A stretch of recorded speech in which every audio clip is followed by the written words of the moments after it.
Bonjour tout le monde, nous voici dans une nouvelle vidéo. Donc tout d'abord, je voudrais bien vous remercier pour votre soutien, pour votre encouragement et notamment pour vos commentaires sur cette chaîne YouTube. Donc ça va m'encourager à publier de plus en plus de vidéos, que ce soit sur la technologie des réseaux, le développement, les langages de programmation et prochainement, Inch'Allah, des vidéos sur l'intelligence artificielle. Aujourd'hui, dans cette vidéo, qu'est-ce qu'on va faire? On va traiter la technologie Ethernet. Je m'excuse, la technologie Ether Channel ou bien Ether Channel. Ben, supposons qu'on a cette topologie. Donc, j'ai configuré une adresse IP sur ce hôte qui est déjà l'adresse IP 100.100.1 et remarquez bien que le port est en fast. Pour ce deuxième PC, de même, je lui ai attribué une adresse IP. Maintenant, normalement, si je fais un ping entre ces deux PC, le ping va aboutir. C'est quoi le problème ici? Donc, j'ai déjà dit que le port ici, sur la carte réseau de ce PC, est en fast, c'est-à-dire 100 mégabits par seconde. Donc, la vitesse est 100 mégabits par seconde. De même, pour ce PC, la vitesse va être 100 mégabits par seconde. D'accord. Et les ports des switches sont eux-mêmes, je vais les afficher. Donc, always show port label, voilà. Donc, les ports, comme vous voyez ici, sont en fast Ethernet. La question qui se pose, si je vais utiliser d'autres hôtes dans ce réseau local, par exemple ici. D'accord. Et je vais relier ces postes à mon switch. Je vais enlever les labels pour les ports afin d'alléger ma topologie. Donc imaginez ce scénario. On a déjà dit que ici le port du switch admet le débit 100 mégabits par seconde. Maintenant, on va imaginer ce scénario. C'est quoi le scénario? C'est que à un instant T, ce hôte, ce premier hôte, ce deuxième et ce troisième vont envoyer des informations en même temps. On sait bien que déjà le switch peut travailler en mode full duplex, donc on ne peut pas parler de collision ici. Mais le problème c'est quoi? Le problème est que ce port va être obligé à envoyer combien de bits par seconde? Si le premier va envoyer en plafond, donc 100 plus 100 plus 100, donc 300 mégabits par seconde. Ici, comment le switch va faire? Dans le meilleur cas, le switch ne va pas faire un drop ou bien il ne va pas supprimer les switches, car normalement il admet un buffer ou bien une file d'attente. Mais cette file d'attente peut à un certain moment être saturée. Mais le problème qui va être sûrement existant, c'est que la congestion. Qu'est-ce que ça veut dire la congestion? C'est-à-dire le switch peut arriver à un certain moment à ne pas pouvoir acheminer ou bien commuter les paquets. Donc le réseau peut être à un certain moment saturé. L'idée qui peut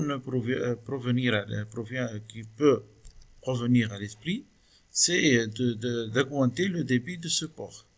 Mais ici, peut-être que ce n'est pas possible car déjà le switch a été acheté et a été mis en place. Donc, est-ce qu'il y a une autre solution? On peut penser à ajouter d'autres câbles. Par exemple, je peux les dessiner de cette façon. J'ajoute des câbles pour augmenter la vitesse de transfert entre ces deux switches. Je vais éloigner ceci. Donc, pour nous, combien on a de PC ici? 3. Donc, en cas où on va les 3 ou bien les N hôtes de ce côté, on voit en même temps. Donc, on veut que le trafic passe en même temps sur 3 câbles, c'est-à-dire le débit va être, dans notre cas ici, de 300 mégabits par seconde. Donc ça peut suffire dans notre cas. Mais le problème c'est quoi? Le problème c'est que ici on a le protocole STP. Qu'est-ce qu'il va faire le protocole STP? Il va bloquer deux liaisons. Car on a dit que si on a deux switches, alors le nombre de câbles nécessaire doit être le nombre de switches moins 1. Puisqu'on a deux câbles, donc le nombre de switches nécessaires pour cette communication est un seul câble. Qu'est-ce qu'il va faire par conséquence le protocole STP, qui est d'ailleurs activé par défaut sur les switches? Il va bloquer deux liaisons. Et on a vu en classe que le principe de fonctionnement de ce protocole STP, c'est qu'il ne va pas bloquer toute la liaison, mais il va bloquer seulement un port. Il va choisir un port. Et on a fait déjà des exercices sur cet exemple. Maintenant, notre problème, c'est quoi? C'est comment on peut utiliser plusieurs câbles de telle façon que le switch ou bien le protocole STP ne les désactive pas. Et ceci dans le but d'augmenter notre débit. La solution réside dans l'utilisation de la technologie Ether Channel. Qu'est-ce que ça veut dire Ether Channel? C'est-à-dire qu'on va ajouter une configuration de sorte que le switch va admettre qu'il y a une seule liaison ici. Malgré qu'on a deux câbles, mais le switch va admettre qu'il y a un seul câble, virtuellement bien sûr, on va utiliser un seul câble. Donc, on va passer maintenant à la configuration et j'espère que les notions théoriques ont été bien expliquées. Qu'est-ce qu'on doit faire? Donc, tout d'abord, on doit accéder à ce switch et on va mettre tous ces ports, dans un groupe. Donc, tous ces ports, normalement, de F1 jusqu'à F4, dans un groupe. Donc, il va être un groupe et on doit donner un numéro de groupe. Par exemple. Et de même pour les ports du switch d'en face, eux-mêmes doivent être membres dans un autre groupe avec un numéro différent, par exemple, groupe 2.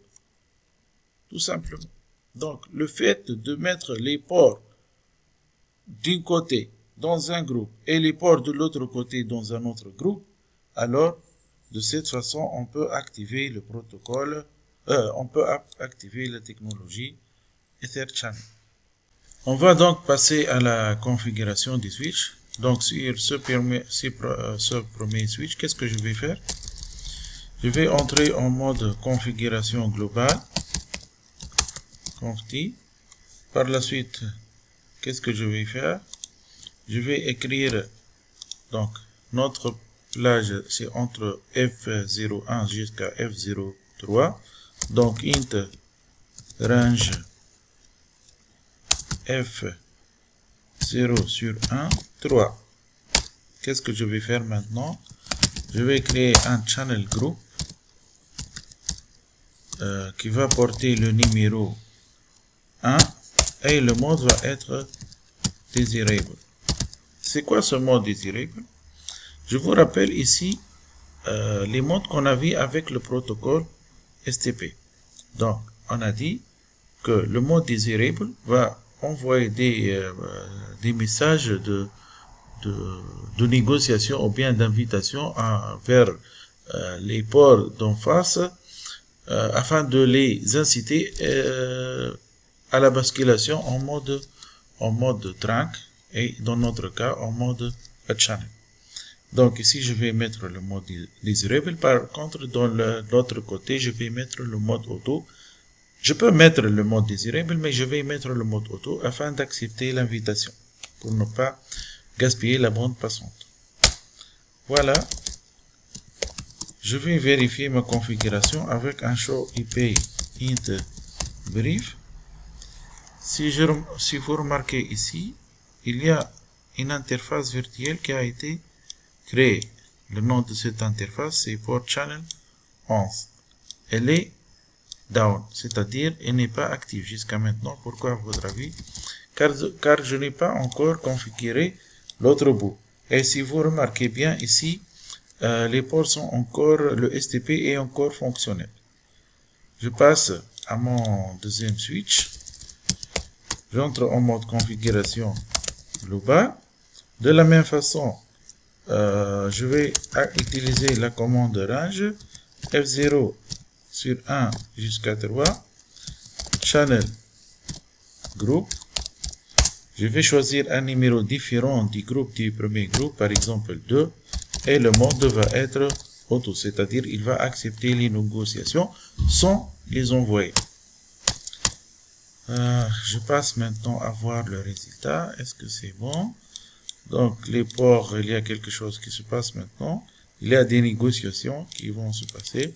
Donc je vais accélérer le timing, et comme vous voyez, voilà, les ports sont bien en mode actif et il n'y a pas de port bloqué.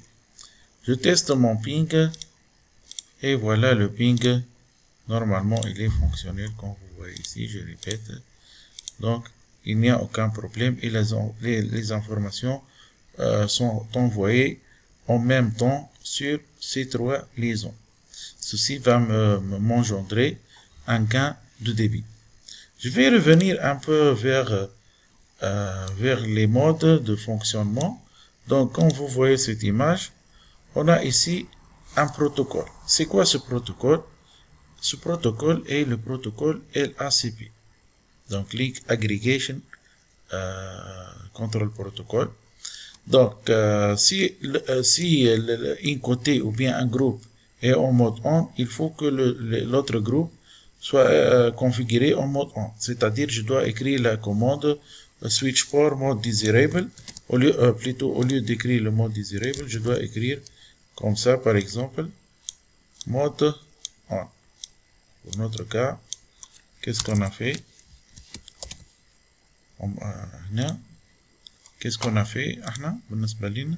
On a écrit en mode desirable. Donc ici, on doit écrire le mode on.